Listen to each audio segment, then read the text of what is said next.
AJ Raval, pinagsasampal si Aljur Abrenica. Panoorin ang buong video.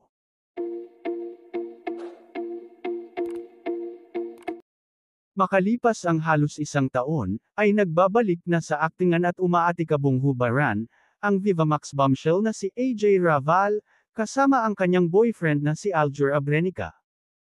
Magkatambal ang celebrity couple sa latest Vivamax original movie na Sugapa.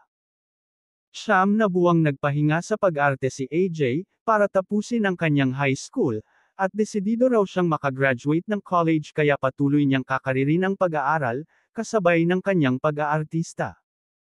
Nag-graduate si AJ last July sa pamamagitan ng ALS o Alternative Learning System, at aminado siya na hindi rin naging madali para sa kanya ang bumalik sa pag-aaral. Medyo naging comfortable lang ako dito kasi si AJ yung partner ko. Imagine, habang nagla-love scene kami, nandyan yung direktor, sinisigawan kami. Comfy kami kasi wala ng wall sa amin, sa isa't isa. Yung feelings namin, na ilalabas namin kung ano yung totoo, natatawang sabi pa ni AJ. Samantala, sabi naman ni Aljur, relate na relate siya sa role niya sa movie bilang si Ben. Anya, I can relate sa role ko kasi ganoon din ang nangyari sa akin.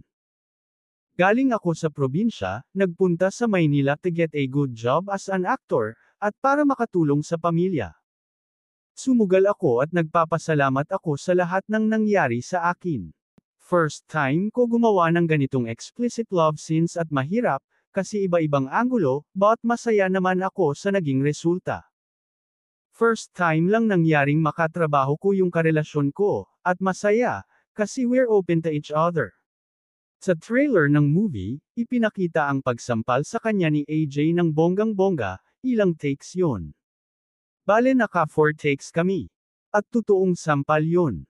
At tungkol naman sa mga bashers na nangnenega sa kanilang relationship, yung bashers di na naman mawawala yan. So normal na yan.